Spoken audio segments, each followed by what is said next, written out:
Hola a todos, mi nombre es José Miguel No, soy un investigador del Instituto de Física Teórica y hoy estoy aquí para hablaros del Large Hadron Collider, el gran colisionador de hadrones del CERN, el LHC, como lo voy a llamar a partir de ahora, y de algunos de los hallazgos que nos ha dado en los últimos tiempos, con un protagonista de excepción que va a ser el bosón de Higgs.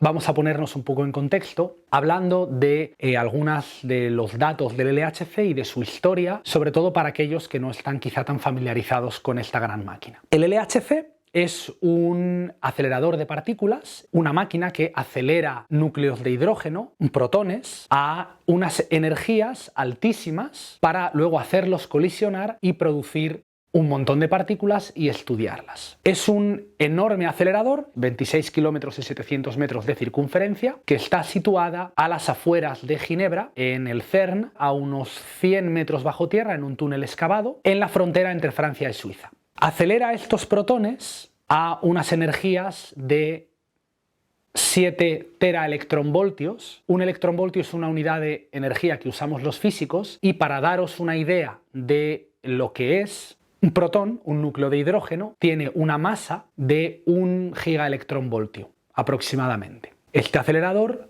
lleva esos protones a una energía 7000 veces superior a la que tendrían en reposo. Son partículas extremadamente relativistas. Como su energía es tan grande, en el momento en que las hacemos colisionar, somos capaces de producir partículas con masas a priori tan altas como la energía de la colisión. Y por eso queremos energías tan altas, mucho más altas que las masas de las partículas que conocemos hoy en día. Bien, algunas cosas bastante impresionantes sobre esta máquina, aparte de ser, con sus dimensiones, la máquina más grande quizá construida, son el hecho de que ambos haces de protones llevan una enorme energía. Cada haz es energéticamente equivalente a un tren como puede ser el AVE, un tren de unas 400 toneladas circulando a 150 kilómetros por hora. Realmente es una enorme energía concentrada en un haz de protones. Y la forma en la que se realizan los experimentos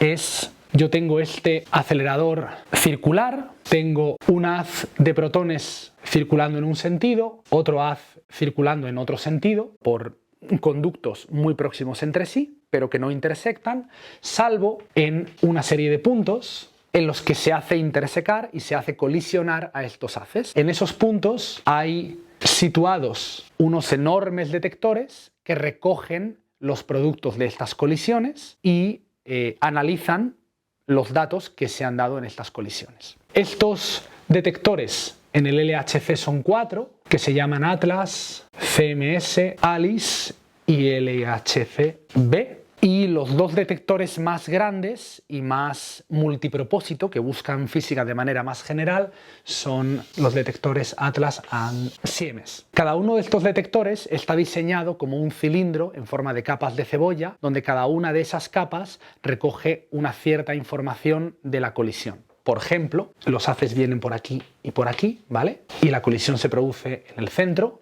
Este cilindro está hecho en forma de capas de cebolla. Yo hago una sección. Cada una de estas capas está hecha de manera para capturar una cierta información de la colisión. La energía de las partículas que se han producido, sus direcciones, para saber si se curvan en un campo magnético o no, etcétera, etcétera. ¿Vale? Y son grandes detectores. Atlas en particular es un detector de aproximadamente 45 metros de largo por, creo que son 25 metros de diámetro, como si fueran grandes catedrales. Voy a daros también un poco de contexto histórico acerca del LHC, su pasado, presente y futuro. En cuanto a sus orígenes, el LHC empezó a gestarse a principios de los años 80, muy poco tiempo después de que se aprobara el proyecto LEP, que era un acelerador que colisionaba electrones con sus antipartículas, los positrones, que se construyó en el túnel que ahora ocupa el LHC. Este acelerador LEP, como os digo, fue el precursor del LHC, y el propio proyecto del LHC en los años 80 tomó forma y se aprobó finalmente en 1994. Cuando el acelerador LEP dejó de funcionar en el CERN en los años 2000, el LHC se empezó a construir en las mismas instalaciones, en el mismo túnel en el que había estado LEP. Y finalmente se inauguró en 2008 y su primera toma de datos empezó en 2009. Para todos aquellos interesados en conocer un poquito más acerca de la historia del LHC en sus orígenes, os dejo aquí un artículo de Llewellyn Smith, que fue director del CERN desde 1994 a 1999, en el que trata con mucho detalle los orígenes del LHC como proyecto a nivel científico, técnico y también político, y cómo llegó a ser una realidad. Con respecto a cómo funcionan los procesos de tomas de datos, a los que me voy a referir ahora en un poquito, el LHC, desde que empezó a funcionar y hasta que deje de estar operativo a finales de la década que viene, aproximadamente en 2040, siempre ha operado de la misma manera. Ha habido un periodo de toma de datos que llamamos un run, que ha durado varios años, generalmente entre 2 y 4 años, seguido de un periodo de parada larga, lo que llamamos un long shutdown, en el cual se realizan mejoras, reparaciones y puesta a punto para estudiar nuevos regímenes de la física. Desde que empezó a tomar datos en 2009, el LHC ha pasado por distintos periodos de runs, toma de datos y hacer física, y shutdowns, periodos de mejora y mantenimiento. El primer run fue de 2009 a principios de 2013, ahí tuvimos el primer long shutdown hasta mediados de 2015, luego tuvimos el run 2 hasta finales de 2018 y luego el último long shutdown que ha sido hasta principios mediados de 2022. Quiero recalcaros que a lo largo de toda esta historia el LHC ha ido cambiando. Os recuerdo que la energía a la que puede llegar, lo que se llama el design energy, es de 14 teraelectronvoltios. Empezó durante su primer run teniendo una energía de 7 teraelectronvoltios. Es energía de centro de masa a la que ocurren las colisiones. Cada uno de los haces de protones tenía una energía que era la mitad de esto. Durante el primer long shutdown se le hicieron una serie de mejoras para prepararlo para subir la energía hasta 13 teraelectronvoltios.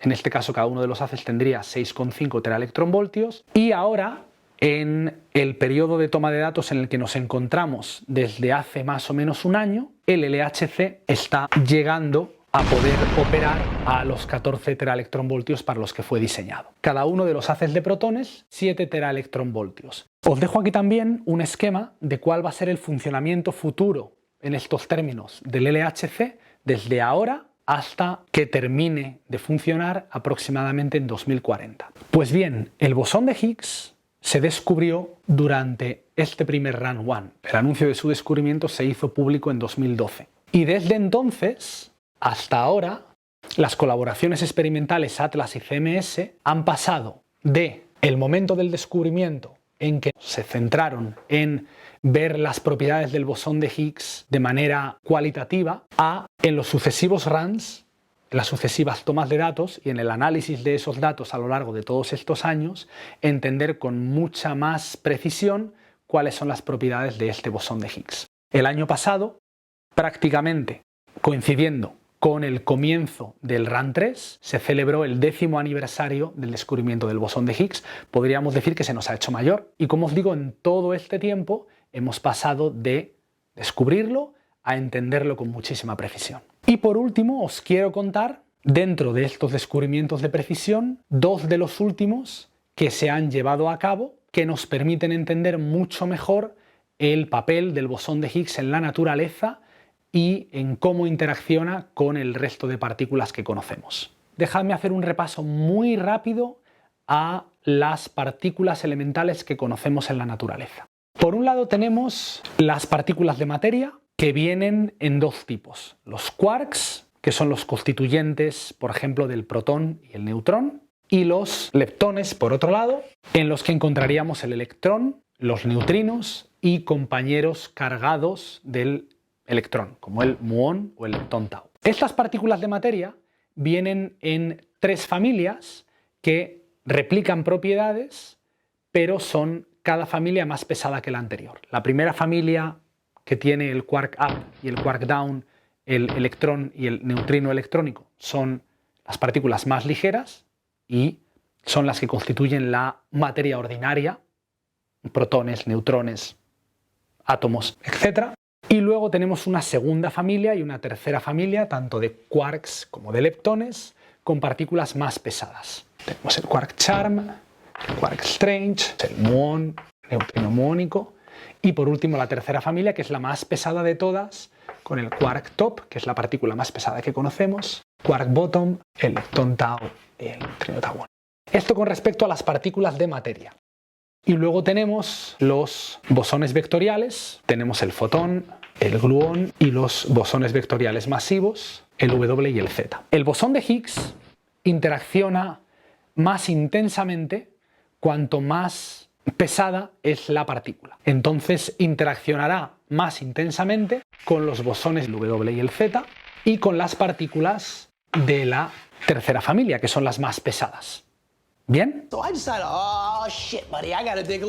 Hasta el 2020 se tenía evidencia experimental precisamente de que el bosón de Higgs interaccionaba con las partículas de la tercera familia, con el quark top, el quark bottom, el leptón tau y también con los bosones vectoriales. Teníamos evidencia empírica de ello, como predice el Standard Model. Pero no se tenía evidencia empírica de que interaccionase con ninguna de las otras partículas.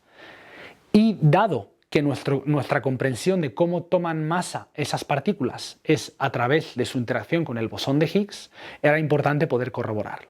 En 2020, por primera vez, se tuvo evidencia de la interacción del bosón de Higgs con otra de estas partículas, el muón. La primera partícula, no de tercera generación, en este caso de segunda generación, que sabemos, tenemos evidencia de que se acopla, interacciona con el Higgs. Y esto para nosotros es muy importante porque nos permite entender cuál es el mecanismo de generación de masa experimentalmente más allá de las partículas más pesadas.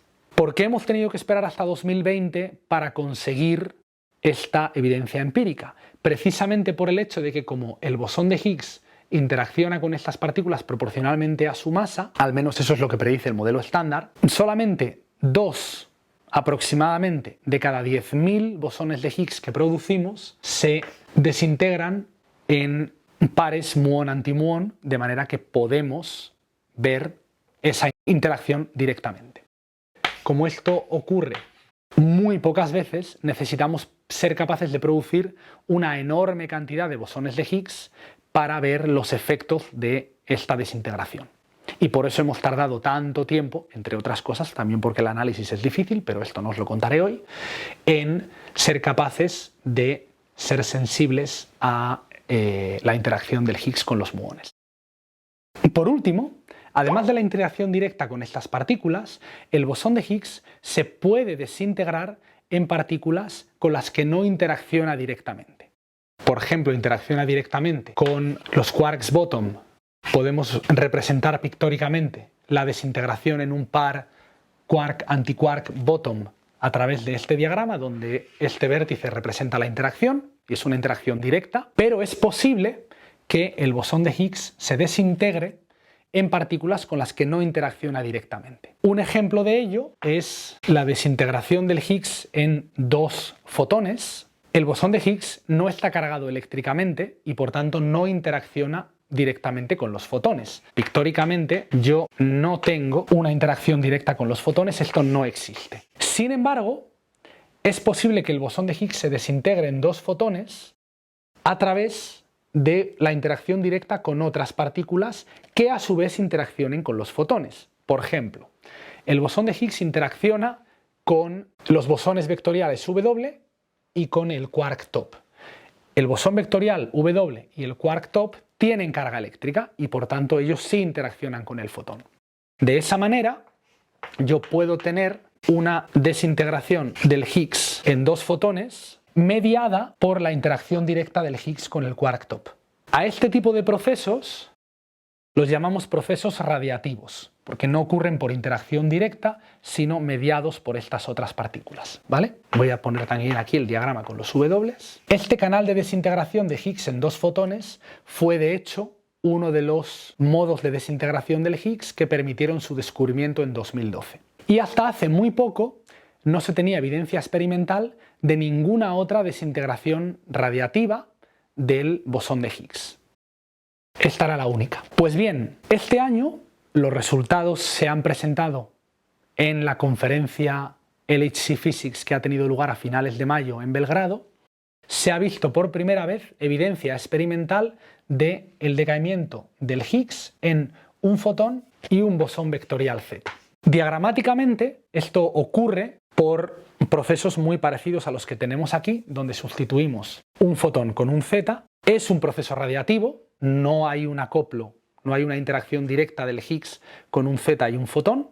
Necesito partículas mediadoras, pero este proceso es más complicado de detectar que la desintegración del Higgs en dos fotones por el hecho de que el Z es a su vez una partícula inestable que se desintegra también. Y por tanto, yo solamente puedo observar esta desintegración en un estado final en el que el Z a su vez se haya desintegrado.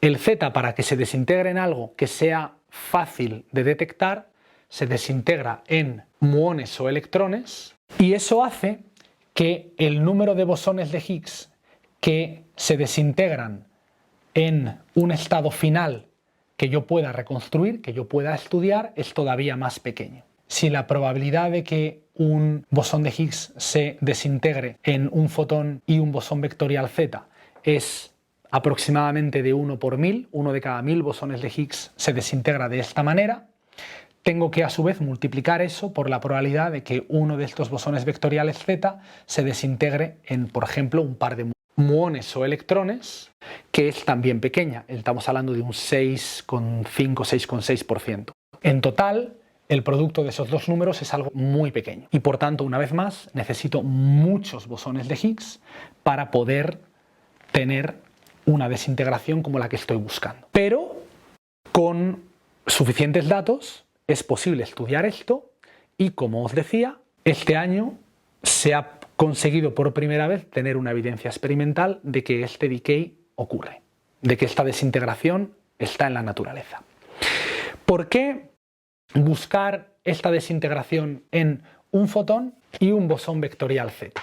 Y estudiar tanto esta como la de los dos fotones es particularmente interesante, particularmente importante. ¿Por qué son muy interesantes estas desintegraciones radiativas que ocurren a través de partículas mediadoras y no a través de interacción directa entre el bosón de Higgs y las partículas que observamos? Por el hecho de que precisamente como están mediadas por otras partículas, cualquier partícula que interaccione con el bosón de Higgs y con los fotones o los zetas puede ser capaz de mediar esta desintegración. Tengo el ejemplo de partículas que ya conozco, como el quark top o el bosón vectorial W, pero otra partícula hipotética que no conozca, que pueda interaccionar con el Higgs y que pueda tener carga eléctrica o interaccionar con el Z, podría mediar estas interacciones. Y por tanto, la desintegración del Higgs en Z fotón o en fotón-fotón me permite